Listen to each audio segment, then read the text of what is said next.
எல்லாருக்கும் வணக்கம். எப்படி இருக்கீங்க? இன்றைக்கி நம்ம வந்து மசாலா டீ வைக்கிறது எப்படின்னு பார்க்க போகிறோம். அதுக்கு என்னென்ன பொருட்கள் தேவைன்னு சொல்கிறேன், நோட் பண்ணிக்கிறீங்களா?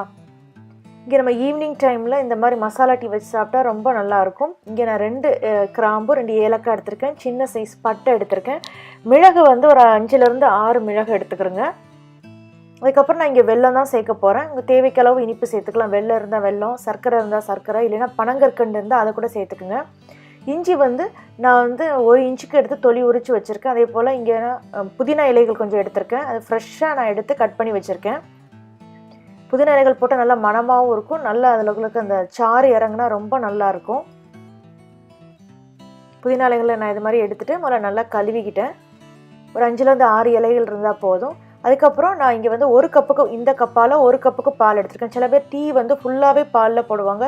நான் இங்கே தண்ணி வாட்டர் வச்சும் போட போகிறேன். இங்கே இந்த கப்பால் 2 கப்புக்கு தண்ணி எடுத்து அதை கொதிக்க விட்டுருக்கேன். ஸோ 2 கப்புக்கு தண்ணி, 1 கப்புக்கு பால். அப்புறம் நீங்கள் என்ன விதமான டீத்தூள் யூஸ் பண்ணுவீங்களோ அந்த நீங்கள் இப்போ டீத்தூள் எடுத்துக்கலாம். இப்போ நான் தண்ணியை கொதிக்க வைக்க ஆரம்பிச்சிட்டேன். இப்போ நாம் வந்து அதுக்கு போட வேண்டிய பொருட்களை இடிக்க ஆரம்பிச்சிடலாம். இதில் நான் வந்து மிளகு, அதுக்கப்புறம் வந்து பட்டை எடுத்திருக்கேன், கிராம்பு, ஏலக்காய்,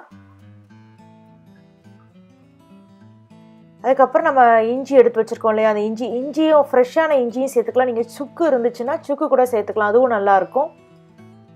இப்போ நம்ம இந்த அளவுக்கு இதை இடித்து எடுத்தாச்சு. இப்போ நல்லா தண்ணி கொதிச்சிட்ருக்கு. அதில் வந்து இந்த இடித்த கலவையை நம்ம சேர்த்துடலாம்.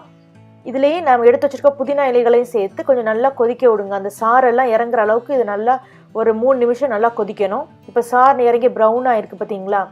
இப்போ நம்ம என்ன பண்ண போகிறோன்னா, எடுத்து வச்சுருக்க டீ தூள் வந்து நான் இங்கே 2லேருந்து 2 டீஸ்பூன் நீங்கள் தாராளமாக சேர்த்துக்கலாம்.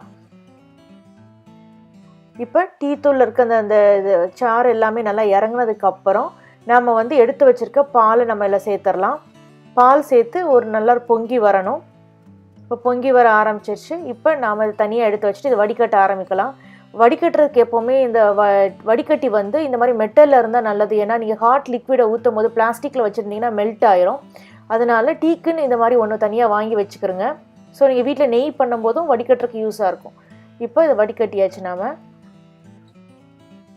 இப்போ நான் இதில் வந்து எடுத்து வச்சுருக்க வெல்லத்தை சேர்க்குறேன். இதுக்கு பதிலாக நான் முன்னாடியே சொன்ன மாதிரி பனங்கற்கண்டோ இல்லைன்னா சர்க்கரை இல்லைன்னா தேன் கூட சேர்க்கலாம், ரொம்ப நல்லாயிருக்கும்.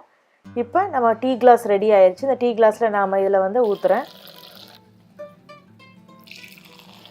ரொம்ப அருமையான மணமணக்கும் மசாலா டீ நமக்கு ரெடி ஆயிடுச்சு. பெப்பர் போட்டுக்கனால லைட்டாக தொண்டைக்குள்ள இறங்கும் போது லைட்டாக காரமாக இருக்கும், அது நல்லாயிருக்கும்.